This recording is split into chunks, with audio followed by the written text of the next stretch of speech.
They're getting a lot of information from things that are not, unfortunately, shows like ours right now, that are not shows of the competitors either. You have to find a way to break through that. And I think that for Democrats, largely, their investments have been in ad buys and campaigns that are focused on media that the young people, that diverse voter just aren't in anymore. All right, pause. You know the easiest way to get those voters or to get your message out is to actually go on those shows. It's not to not go on the show. Like, she's literally saying they need to make something new. Why? Like, Joe Rogan, you really think that Joe Rogan is not going to let these people on the show? There's no way she believes this. Like, I don't know. What do you think, bro? I think he would have them. I don't know if it would be as generous or as nice or as this or that as the Trump interview. Because honestly, I couldn't even make it through the Trump interview. I thought it was boring and meandering. Like, he talked about Lincoln's bed being super long.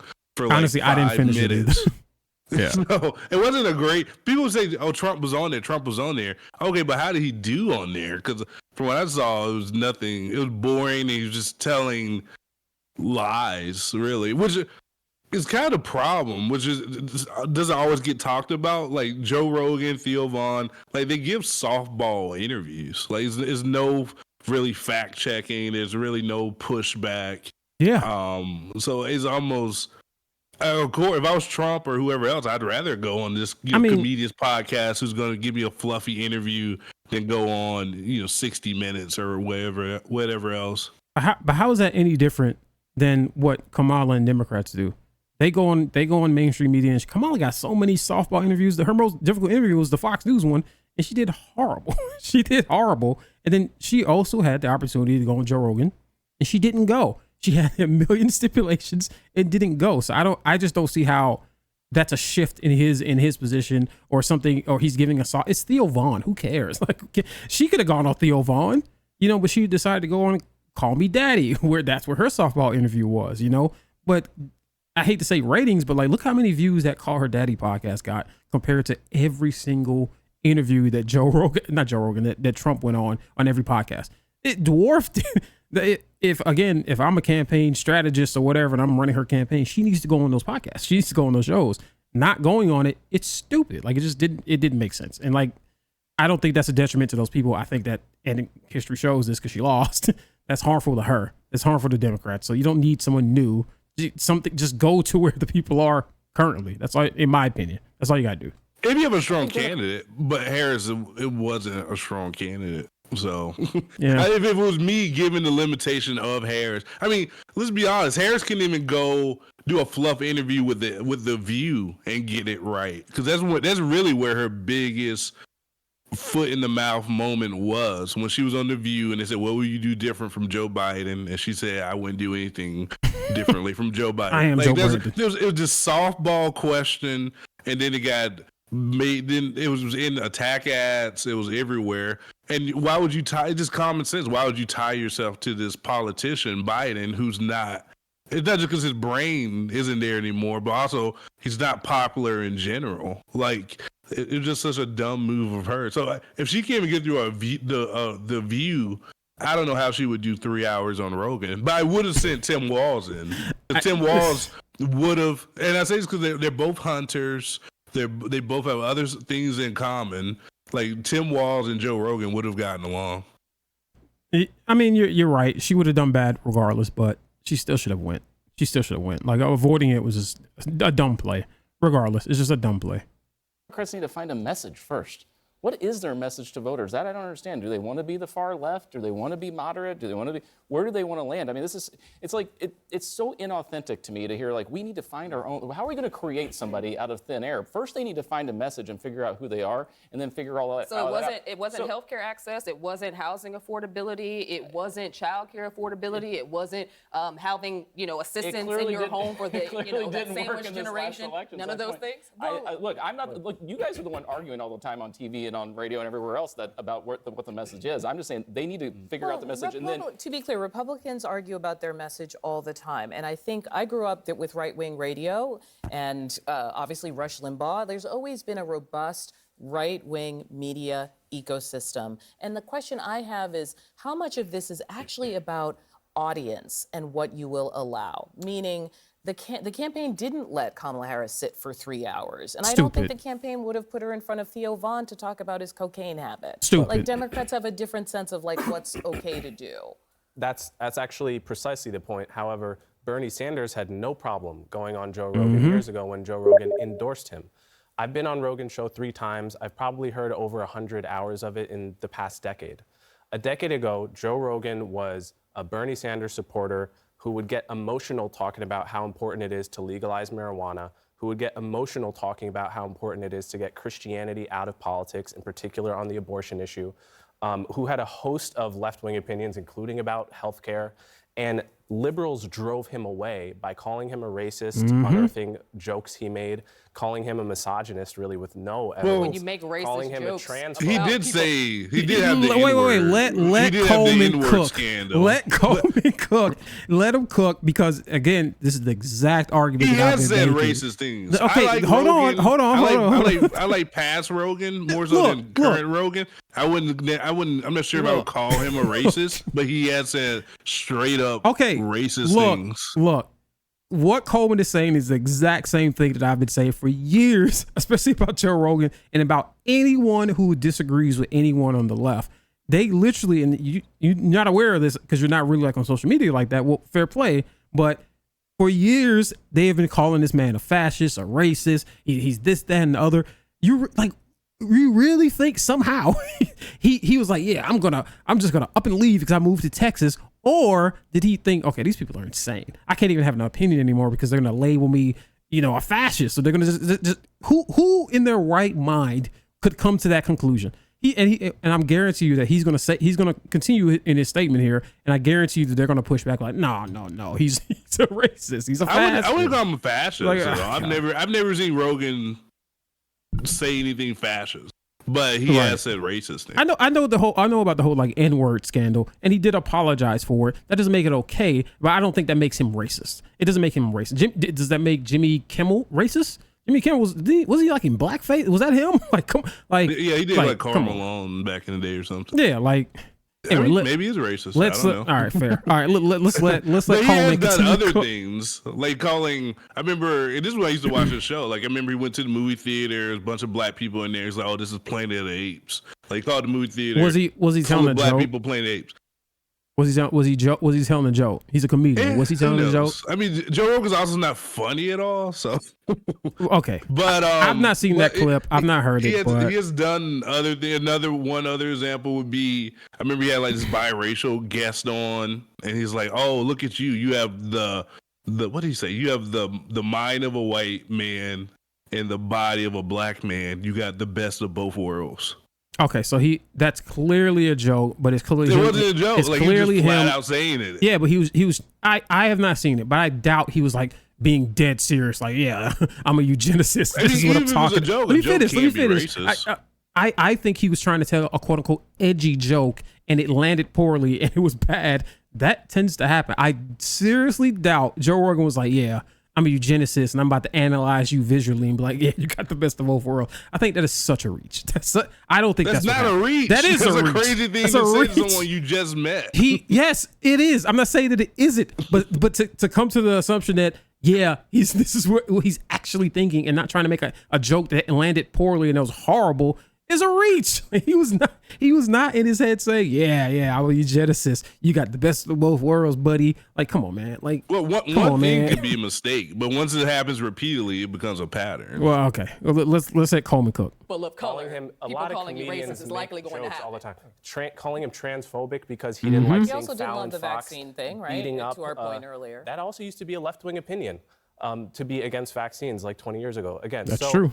He actually hasn't shapeshifted very much, to your point. The Democratic Party has shapeshifted and driven him away and alienated his followers. I think what he ended up seeing was an American political sphere that shifted, and he found ways. He's a lot smarter than people give him credit for. He found ways to walk into where those people were. Yes, he was a proud, ultra leftist, and then he became a proud person on the right, largely because he saw shifting towards the right, and that's where his money and his audience could come from. He shifted because more of his listeners shifted, and that's where he drove it to. I don't think That is so nothing more than ridiculous. consumerism I'm that sorry. works. That is such a. How does he know where his audience shifted to? If the same people are they calling in? Is this a call-in show? What is she talking? Anyway, Beliefs change. Yeah, I don't agree with that. what the hell? It's hard to point out which of his beliefs. But can have I actually zoom changed. out from him? Because I think there is this, and I see you nodding as well, this kind of bigger question. Like, you have a Jon Stewart, right? You have Pod Save America. You have all kinds of Conan even O'Brien, the late night, television brigade. They're all left on the late night shows. I think what he said to me, what rings true about this whole concept of finding the liberal Joe Rogan is, he said, inauthentic. And when you talked about what Kamala Harris did in this campaign, knocking on doors, doing it sort of the traditional way, right? Raising tons of money. But there's something about Donald Trump, whether you like him or not, or Joe Rogan or whomever, they are authentic. Right. Totally. And that comes through to people. And when you're trying to get your message out, whatever that message is, you have to be authentic. You And I can think be they missed authentic, it this though, year. when you have something like 20, 30 years in the public eye, specifically the tabloids. There's no gaffe. There's no thing that you can be tripped up by. I mean, you're a politician. Right. You know what it's like. Very careful campaigns are. The left needs to find a relevant voice that can live in that exact moment and be that authentic person, not just carrying the party's water. So what about Pete Buttigieg? I see him every. Oh my God. Okay. What? No. What does he have to do with anything? Let's put Pete Buttigieg behind the mic. Let's hear what Pete has to say.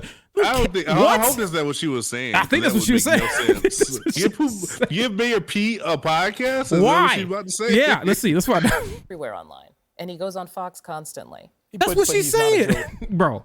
No. She's saying Mayor Pete goes on Fox News, But which he does. Let's rewind it. But I think she's saying that he should be the left wing Joe. I'm telling you, that's what. I don't think she's saying. I don't think. Let's play it again. What? Pete Buttigieg, I see him everywhere. Very careful campaigns are. The left needs to find a relevant voice that can live in that exact moment and be that authentic person, not just carrying the party's water. So what about Pete Buttigieg? I see him everywhere online, and he goes on Fox constantly.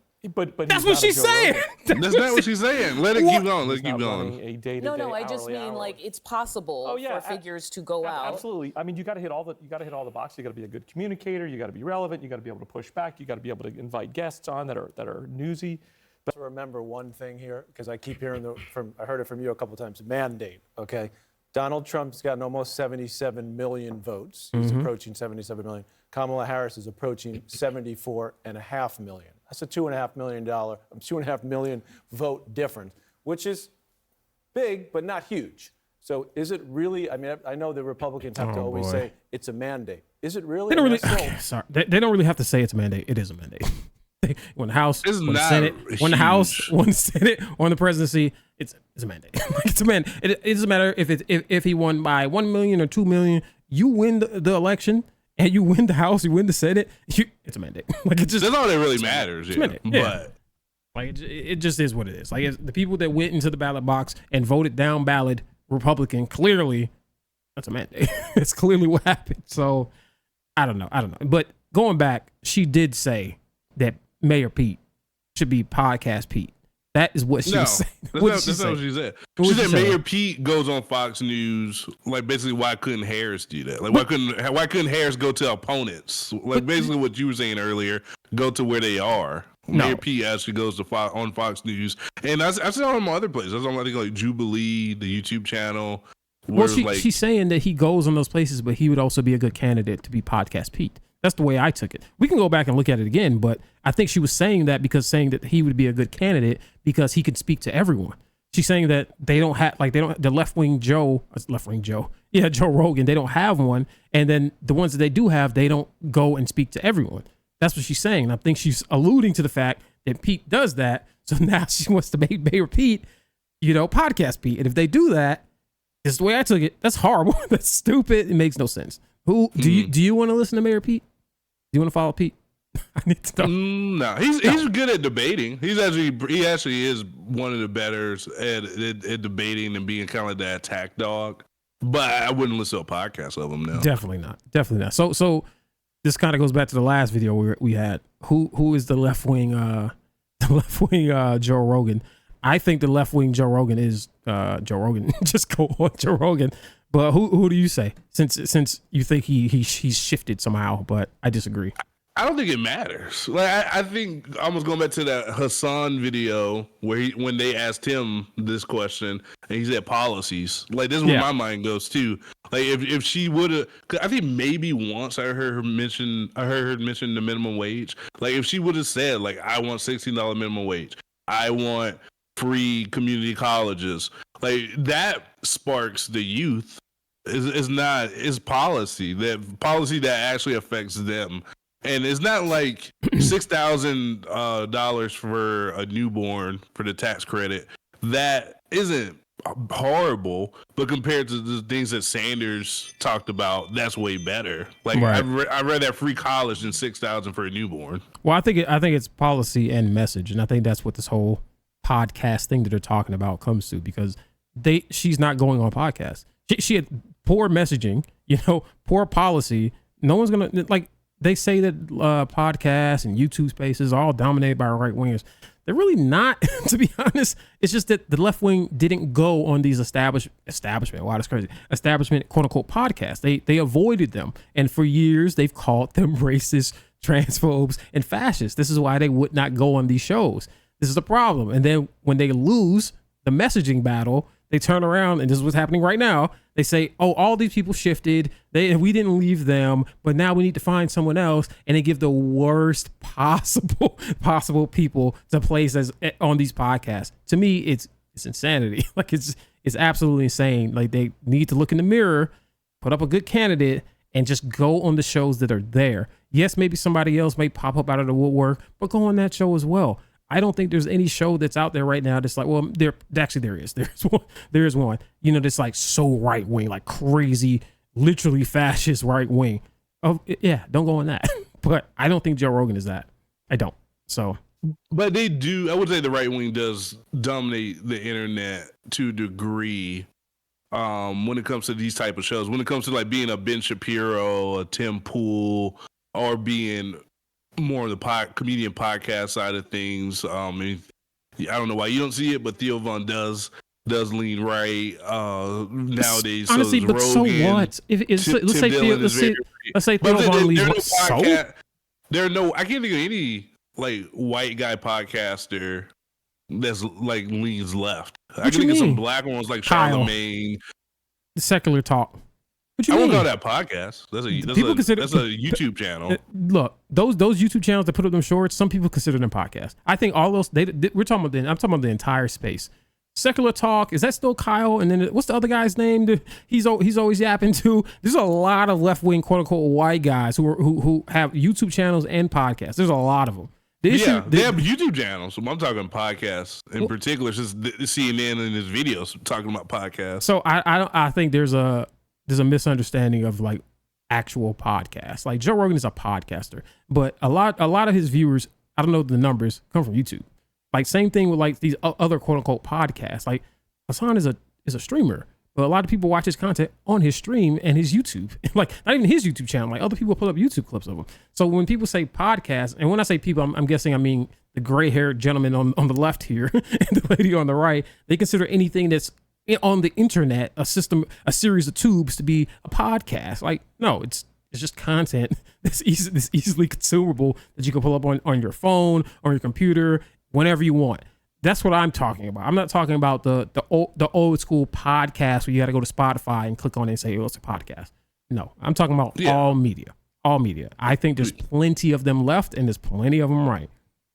Yeah, if you want to look at all media, but I'm looking at podcasts like as in like this is an hour to 3 hour conversation, and it's actually like formatted like a podcast, like with Theo Von and Tim Dillon, Joe Rogan, Andrew Schultz, like all of those are podcasts. I wouldn't call the Young Turks a podcast. What is it?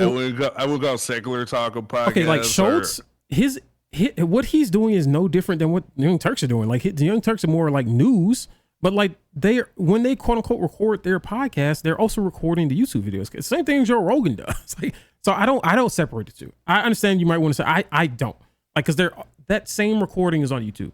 That same content exists on YouTube. It exists on Twitter. It exists on Instagram. Like I don't separate them. I'm pretty sure Secular Talk and is Secular Talk Kyle? There's somebody else. But there's one other person. I always forget his name, but I'm pretty sure they do the same thing. Like because you have to saturate the environment with your content. That's how you get your reach out. So I personally don't separate the two. I think Democrats and Republicans, especially the older ones, like these two people on the screen right now, are having an issue in understanding how people are receiving messages and putting their messaging out. Like, it's not literally just a podcast. Like, so in my opinion, they're already on the wrong foot. Like, they just, whatever. I don't know. But let's finish this.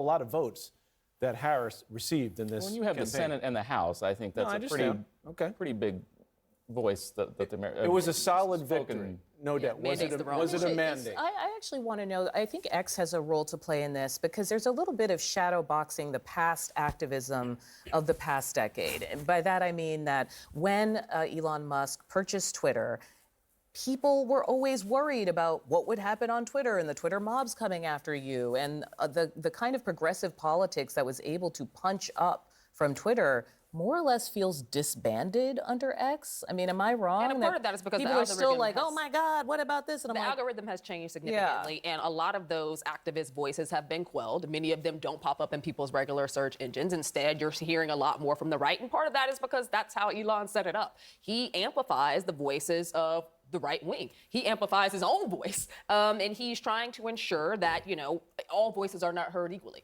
And we've seen that time and time again. But I think that also contributes to maybe the left feeling like they've lost a microphone. All right, just a quick pause here because I always find this hilarious because as somebody who has been on Twitter for a long time, it's hypocrisy. Before Elon bought Twitter, any right-wing voice on Twitter was suppressed.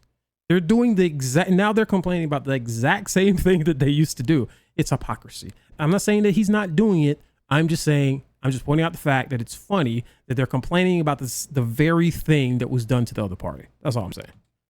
And another thing, I think the left just doesn't like what they're hearing. That's why they're all running to this blue sky. Yeah, thing. that's why they're running to Blue Cry. I think a lot of these people don't want to hear conservative voices. That's the far left. They don't like hearing things. That's part of the problem they had in this last election. But I do that we went hear through, is that people are seeing a lot of racism and like the straight up like neo-Nazi stuff. Of course, too. I've said it. Okay, so I mean, they could be leaving for that reason too. They could be, but knowing liberals and what I've seen, no, they don't like pushback. This is the whole reason that they used to suppress Republican and anyone conservative's voice on Twitter. It was true. They used to do this. Like they didn't Elon even release the notes about it. They did this, but that's just true because they don't like to hear dissenting arguments. This is also a contributing factor why they're running the Blue Cry. It just is. I mean, if it is social media, it's like people do this for fun. Like if people don't want to see other stuff, they have the right to do that. I mean, I'm not saying they don't, for sure. They can do whatever they want. Yeah. Yeah, if you don't like something, don't listen. 100%. But that same argument goes to 5-6 years ago, however long he's on Twitter. If you don't like something, don't listen to it. You don't get to kick them out or suppress their voice. You can't be a hypocrite. Yeah, I never agree with that. Even when Alex Jones got like banned off everything, I was like, that seems dumb. Yeah, Like, it's ridiculous. If people want to listen to him and if they haven't caught on that he's just making stuff up by now, then that's their own fault. Yeah.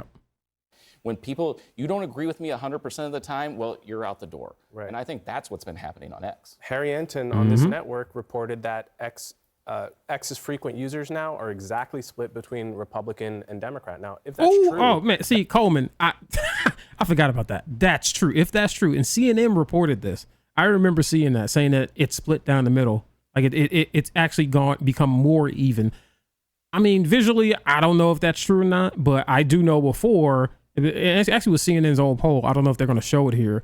They were saying that before Elon bought it, it was like 56 or 57% people identify as liberal or Democrat, and like 40 whatever the sided with Republicans, and now it's like 49, 48 or something like that. So that means all of the people on the left leaving X right now are leaving essentially a reflection of the country because they're not comfortable with the power they used to have. Yeah. Yeah. But there wouldn't be right and left that's an media if assumption. people didn't it's kind of- not. I don't think it is. Because I that's don't think assuming it- that the algorithm is fair, which we've seen videos, we've seen reports that the algorithm might not be fair. But the algorithm wasn't fair before. It wasn't fair before. But I mean, two wrongs don't make it right. I'm not saying it does, but if you're taking both of those numbers and both those groups of people from when the algorithm was unfair to Republicans in the past, so when it's quote unquote unfair to Democrats now, put the two together, I think what Coleman is saying is right. They're leaving because they're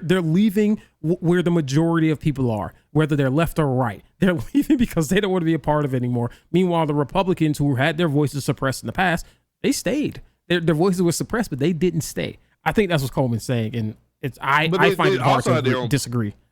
They also had their own platform too, though, because didn't Trump start his own like Twitter when he was off of Twitter? Yeah, but what was the original reason for him starting that?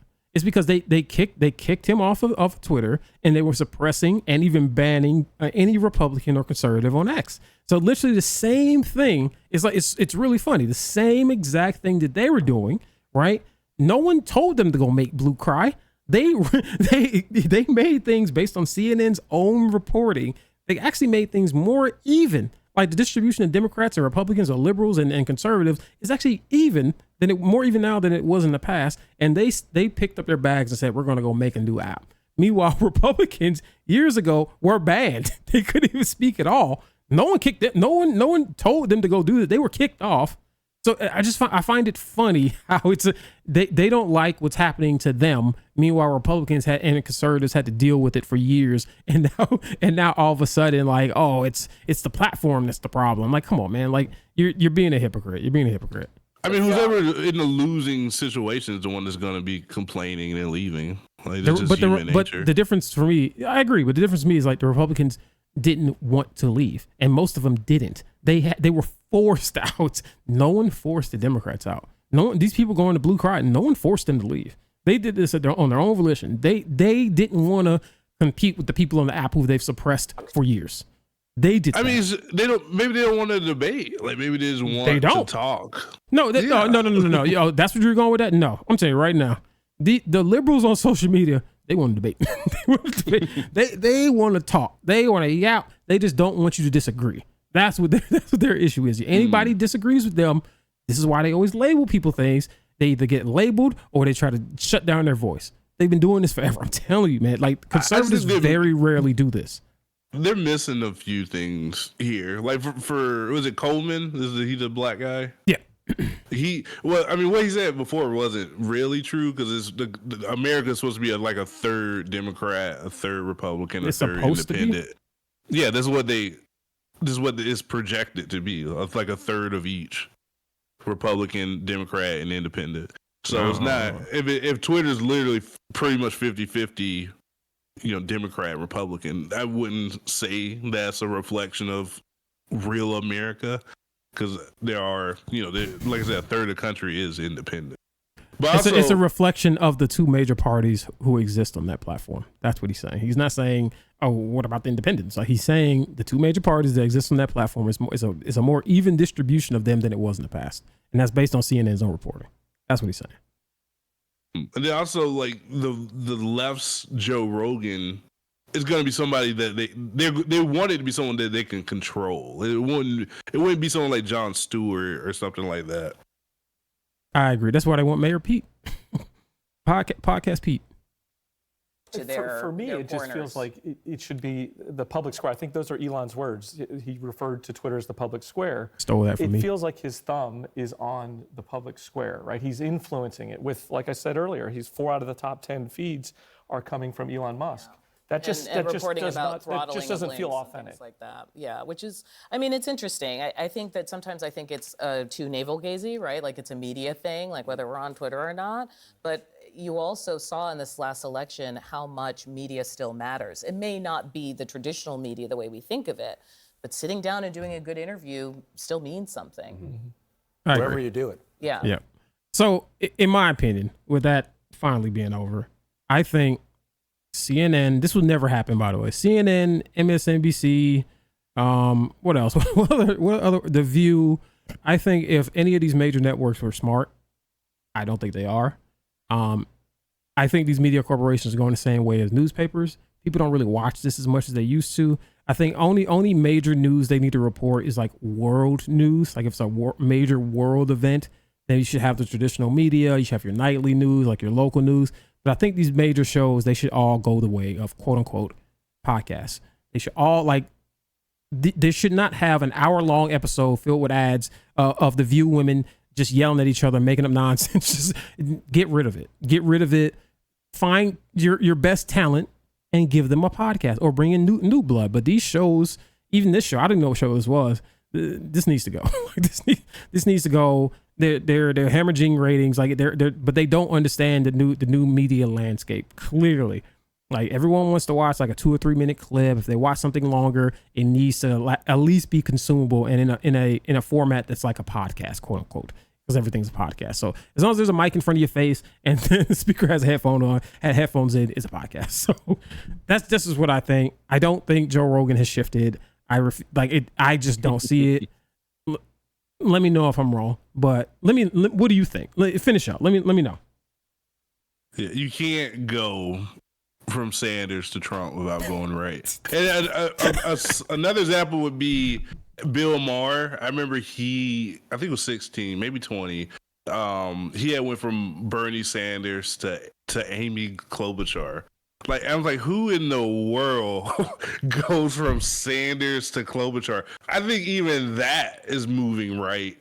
Because she's more of a, this neoliberal, empty suit type politician, and while Sanders is a left populist. So I think even that is going from the left to the center, which is moving right. So for Rogan to go from Sanders to Trump is just by definition going to the right. Last thing, because I have to say something about that. I disagree. People can vote for whomever they want. It is not a shifting of party or ideology. They've always had these beliefs. I don't like putting people in groups. It doesn't mean that they're now that think that the rich should have tax breaks or any of this. No, that's not what it is. Like, it's not what it is. Going from Bernie to Trump when it's Trump versus Kamala does not make Joe Rogan a conservative or right wing. It was those two candidates. He thought one was insane, disingenuous. He didn't like the way the country was going. He thought the left was crazy. He said this a million times. I agree with Coleman. Because I kind of feel this way too, and I've said this to you in the past. I've not moved ideology. Like I am still the same person, but the left is going crazy. The left is going insane.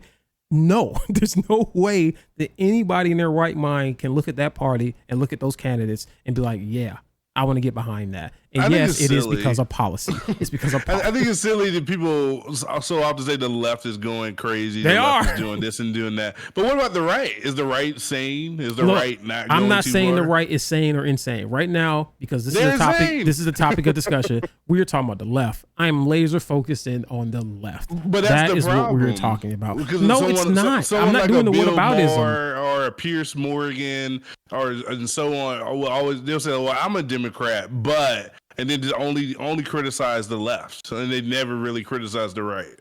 Yeah. Okay. So consider the left their family. That's why they're criticizing them, because they're like they don't like to see what's going on. This is why they're criticizing them. That doesn't mean they shifted to the right. It's because they see something that they love and people that they agree with doing crazy shit, like acting insane, having terrible policy, and I've been doing this.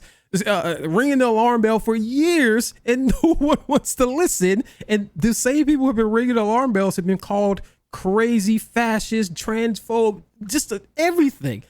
Yeah. I mean, yes, disagree. bro. Yes. I always disagree with calling Rogan a transphobe. Oh, okay. Because he didn't want them to be in combat sports or sports in general. I always thought that was a silly argument.